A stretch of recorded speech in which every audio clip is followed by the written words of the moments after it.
Hello అండి, welcome to my channel. ఈరోజు బంగారం మరియు వెండి ధరలు ఏ విధంగా ఉన్నాయో ఈ వీడియోలో చూసిద్దాం. పసిడి ప్రియులకు శుభవార్త అని చెప్పొచ్చు.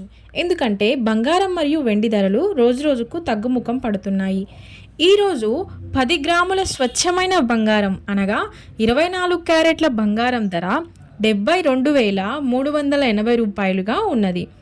అలాగే 10 గ్రాముల 22 క్యారెట్ల బంగారం ధర 66,350 రూపాయలకు చేరింది. ఇక ఈ చొప్పున 24 క్యారెట్ల 1 గ్రాము బంగారం ధర 7,238 రూపాయలుగా ఉన్నది. అలాగే 22 క్యారెట్ల 1 గ్రాము బంగారం ధర 6,635 రూపాయలుగా ఉంది. బంగారం ధర ఇలా ఉండగా ఇక వెండి విషయానికి వస్తే 1 కేజీ వెండి ధర 2,000 తగ్గి 92,000గా నమోదైంది. ఓకే అండి, మరిన్ని గోల్డ్ అప్డేట్స్ కోసం మన ఛానల్ని సబ్స్క్రైబ్ చేసుకోండి. Thanks for watching.